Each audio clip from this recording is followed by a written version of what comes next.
Expert को मानना है कि सुप्रीम कोर्ट एक बैलेंसेबल निर्णय दियो है।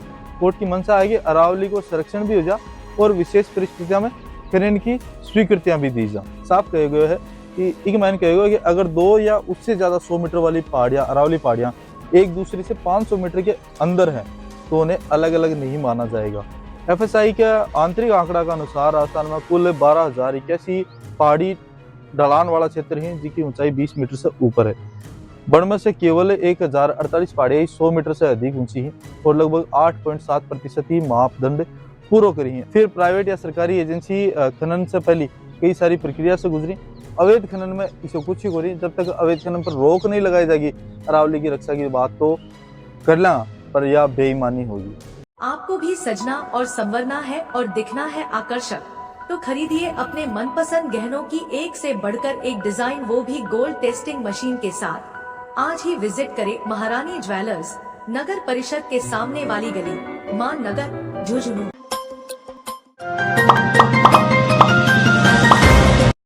राजस्थान सहित पूरे देश के अंदर अरावली बचाने की मुहिम चल रही है। मुहिम की शुरुआत जब सुप्रीम कोर्ट अरावली की नई परिभाषा ने मंजूरी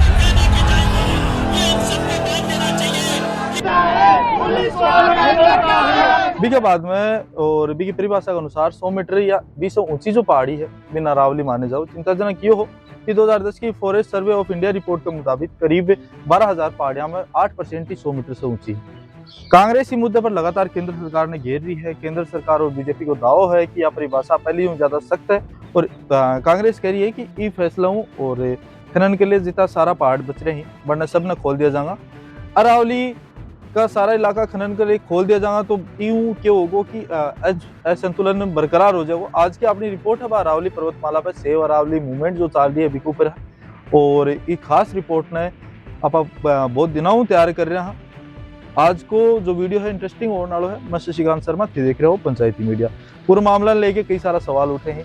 जैसे थाने बताऊं कि 90% से ज्यादा को पहाड़ ही बस 100 मीटर से कम ऊंचाई का है और केबन को वजूद खत्म हो जाओ।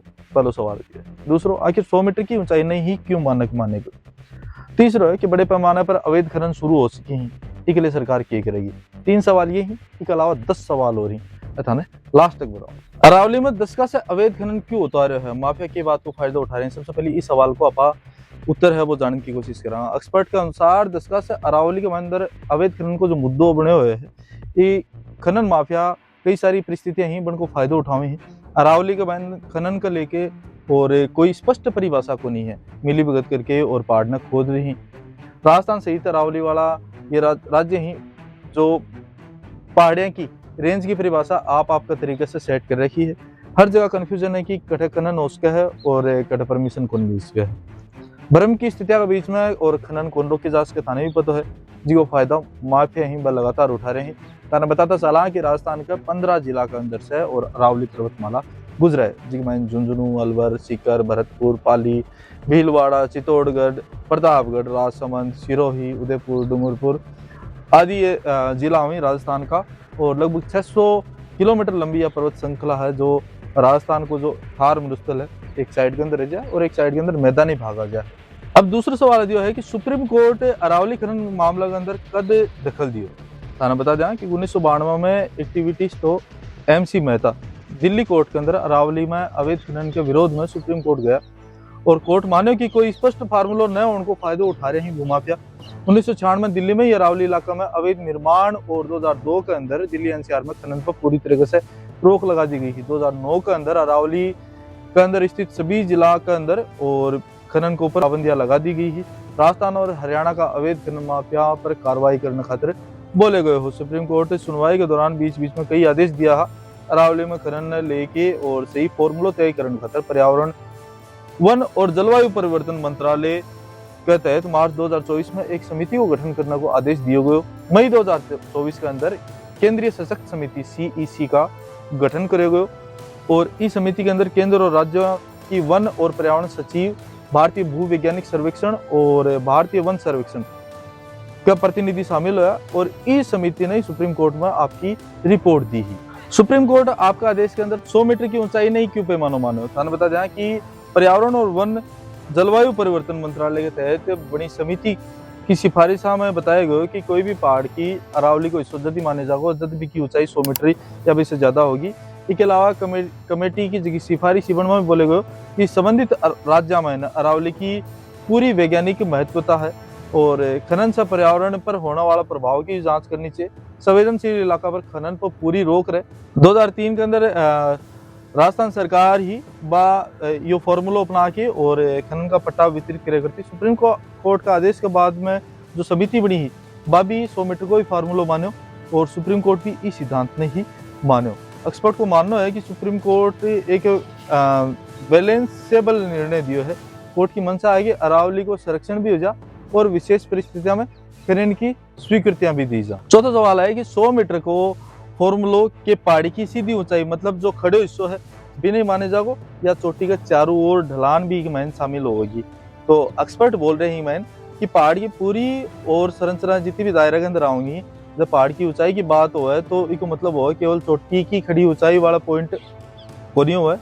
पहाड़ की ऊंचाई में शिखर से लेकर के जहाँ ढलान खत्म हुआ है वो सारों पहाड़ी में शामिल हुआ है और पहाड़ की ऊंचाई में सभी तरीके की ढलान ही बस शामिल होंगी, चाहे वो सीधो हो चाहे वो झुकेड़ हो।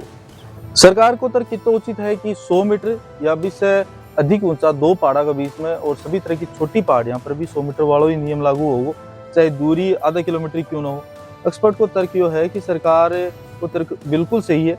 सुप्रीम कोर्ट का आदेश को मकसद भी यही है। नई परिभाषा में अरावली की श्रेणी ने भी साफ कहे गए है कि एक मैंने कहे गए कि अगर दो या उससे ज्यादा 100 मीटर वाली पहाड़ियां अरावली पहाड़ियां एक दूसरे से 500 मीटर के अंदर हैं तो उन्हें अलग अलग नहीं माना जाएगा।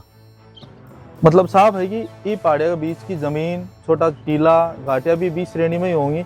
इससे यह तस्वीर साफ हो जाएगी कि इसी पहाड़ियों के बीच खनन या निर्माण क्यों नहीं हो सके और पूरा क्षेत्र सुरक्षित रहेगा। केंद्रीय मंत्री जयराम रमेश पूर्व मुख्यमंत्री अशोक गहलोत कह रहे हैं कि ऊंचाई वाला फार्मूलो आने के बाद में अरावली की छोटी पहाड़ियां खनन से नष्ट हो जाएंगी।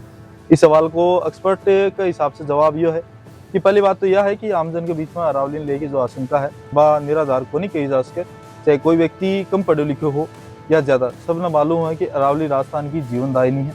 अरावली से राजस्थान में बहुत सारा फायदो है और बड़ो खतरो लीगल खनन से को नहीं बल्कि अवैध खनन से है। FSI के आंतरिक आंकड़ा के अनुसार राजस्थान में कुल 12,081 पहाड़ी ढलान वाला क्षेत्र है जिसकी ऊंचाई 20 मीटर से ऊपर है। बन में से केवल 1048 पहाड़ियां 100 मीटर से अधिक ऊंची है और लगभग 8.7% ही मापदंड पूरा करी है।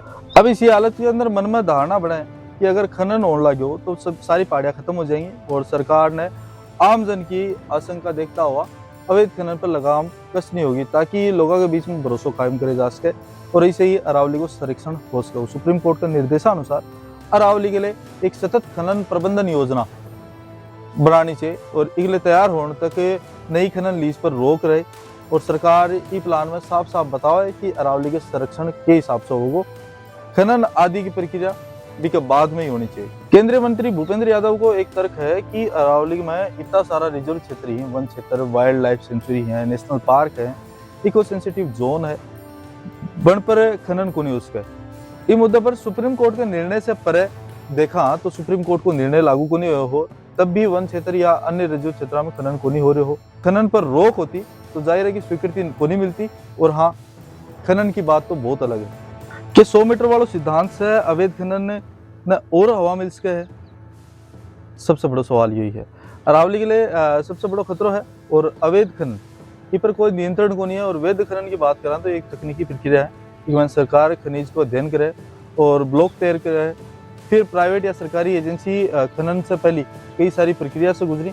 अवैध खनन में इसे कुछ ही करी जब तक अवैध खनन पर रोक नहीं लगाई जाएगी अरावली की रक्षा की बात तो करना पर यह बेईमानी होगी। सुप्रीम कोर्ट को नोवो सवाल यह है, सुप्रीम कोर्ट का आदेश आने के बाद में सरकार को अगला कदम क्यों होगा। सुप्रीम कोर्ट 100 मीटर की ऊंची पहाड़ियां लेकर जो कहे है वह साफ है कि संबंधित पहाड़ियां पर कोई भी तरह को खनन संभव को नहीं और सरकार भविष्य में ऐ की पहाड़ियां पर खनन की अनुमति को नहीं दे सके। राजस्थान के पर्यावरण और हम लोगों के लिए अरावली पहाड़ियां ही वह कितनी जरूरी है। बता दें कि अरावली राजस्थान के जलवायु पर्यावरण इन संतुलन करने की रीढ़ की हड्डी है।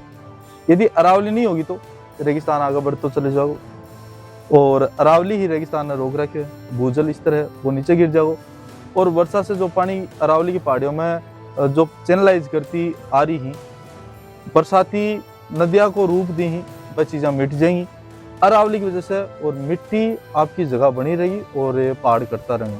तो मिट्टी बह जाएगी तो खेत बंजर हो जाएगा। धूल भरी आंधी आवा कणकले दीवार को काम करे है, तो वह आंधी अब उत्तर प्रदेश, मध्य प्रदेश सब जगह पहुंचेगी। अरावली के विनाश में जीव जंतु और वनस्पति कई सारी प्रजातियां ही वह नष्ट हो जाएंगी और प्रकृति वो बैलेंस है वो बिगड़ जाएगा। अरावली से अपनी संस्कृति भी जुड़ेगी। अरावली खत्म हो जाएगी तो आपा खत्म हो जाएगा। ये वीडियो बनाने का पीछे मकसद यही है कि अरावली के बारे में एक्चुअल चीज़ें था लोगों को पता चले, और बहुत सारी स्टडी करी है, गहन अध्ययन करे है, भी बाद में मैं ये चीज़ें थारे लिए लेके आया हूँ। अने जानकारी किसी की लगी अच्छी लगी है तो शेयर कर देना, और खुद के साथ में और जरूर दिखाना। मिला को अगली नई अपडेट में, तब तक के लिए राम राम।